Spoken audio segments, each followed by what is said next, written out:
पौराणिक कथाएं। जब टूटा शनिदेव का अहंकार। त्रेतायुग में एक बार बारिश के अभाव से अकाल पड़ा। तब कौशिक मुनि परिवार के लालन पालन के लिए अपना गृहस्थान छोड़कर अन्यत्र जाने के लिए अपनी पत्नी और पुत्रों के साथ चल दिए। फिर भी परिवार का भरण पोषण कठिन होने पर दुखी होकर उन्होंने अपने एक पुत्र को बीच राह में ही छोड़ दिया। वह बालक भूख प्यास से रोने लगा। तभी उसने कुछ ही दूरी पर एक पीपल का वृक्ष और जल का कुंड देखा।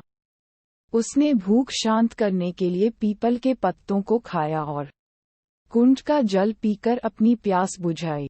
वह बालक प्रतिदिन इसी तरह पत्ते और पानी पीकर और तपस्या कर समय गुजारने लगा। तभी एक दिन वहां देवर्षि नारद पहुंचे। बालक ने उनको नमन किया। नारद मुनि विपरीत दशा में बालक की विनम्रता देखकर खुश हुए। उन्होंने तुरंत बालक का यथोचित संस्कार कर वेदों की शिक्षा दी। उन्होंने उसे ओम नमो भगवते वासुदेवाय की मंत्र दीक्षा भी दी। वह बालक नित्य भगवान विष्णु के मंत्र का जप कर तप करने लगा। नारद मुनि उस बालक के साथ ही रहे। बालक की तपस्या से भगवान विष्णु प्रसन्न हुए। भगवान विष्णु ने प्रकट होकर बालक से वर मांगने को कहा। बालक ने भगवत भक्ति का वर मांगा। तब भगवान विष्णु ने बालक को योग और ज्ञान की शिक्षा दी, जिससे वह परम ज्ञानी महर्षि बन गया। एक दिन बालक के मन में जिज्ञासा पैदा हुई। उसने नारद मुनि से पूछा कि इतनी छोटी उम्र में ही क्यों मेरे माता पिता से अलगाव हो गया? क्यों मुझे इतनी पीड़ा भोगना पड़ रही है? आपने मुझे संस्कारित कर ब्राह्मण बनाया है, अतः मेरी पीड़ा का कारण भी बताएं।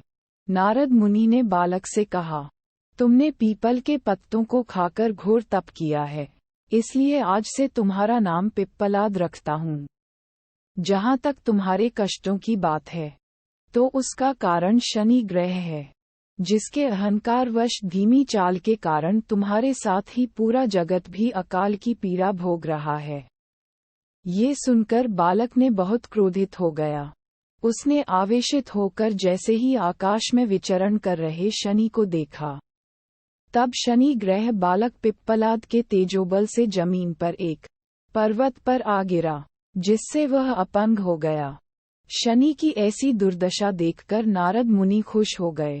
उन्होंने सभी देवी देवताओं को ये दृश्य देखने के लिए बुलाया। तब वहां पर ब्रह्मदेव सहित अन्य देवों ने आकर बालक पिप्पलाद के आवेश को शांत कर कहा कि नारद मुनि द्वारा रखा गया तुम्हारा नाम श्रेष्ठ है और आज से तुम पूरे जगत में इसी नाम से प्रसिद्ध होगे।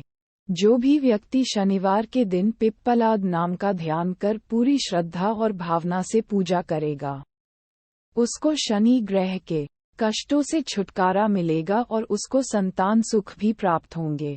ब्रह्मदेव ने साथ ही पिप्पलाद मुनि को शनिग्रह की शांति के लिए उनकी पूजा और व्रत का विधान बताकर कहा कि तुम धराशायी हुए शनि को अपने स्थान पर प्रतिष्ठित कर दो, क्योंकि वह निर्दोष हैं। पिप्पलाद मुनि ने भी ब्रह्मदेव के आदेश का पालन किया और उनसे शनिश्चर व्रत विधि जानकर जगत को शनि ग्रह की शांति का मार्ग बताया। इसीलिए शनि ग्रह की शांति के लिए शनिवार के दिन पीपल के वृक्ष के साथ ही शनिदेव के पूजन की परंपरा है।